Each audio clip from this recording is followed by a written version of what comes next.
Welcome to the Tech Egg. Don't get scrambled. Enjoy the video. You start by confirming prerequisites. Ensure your account has admin rights and two-factor authentication is active. This protects inspection data.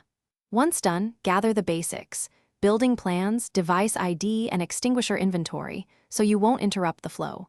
Install the inspection app and connect the device to the site Wi-Fi. Make sure firmware versions match the system minimum.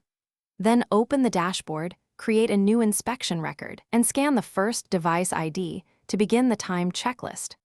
You proceed through the detailed checklist in sequence so nothing is missed: alarms, detectors, extinguishers, and exits. Mark each item OK or fail, and when you find issues, take photos, add timestamps and GPS, and write concise notes explaining the problem.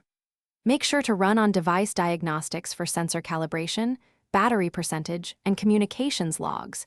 These logs explain why a device failed. Use batch actions to tag multiple similar failures, and once finished, preview the draft. You finalize by generating the report and assigning corrective tasks with priority levels and deadlines. Include part SKUs when replacements are required so procurement can act.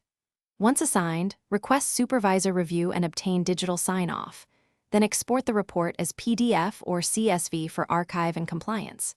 If synchronization fails at any point, retry the sync, check the network and VPN, clear app cache, and reboot the device. If that doesn't work, contact support with the export log for faster resolution.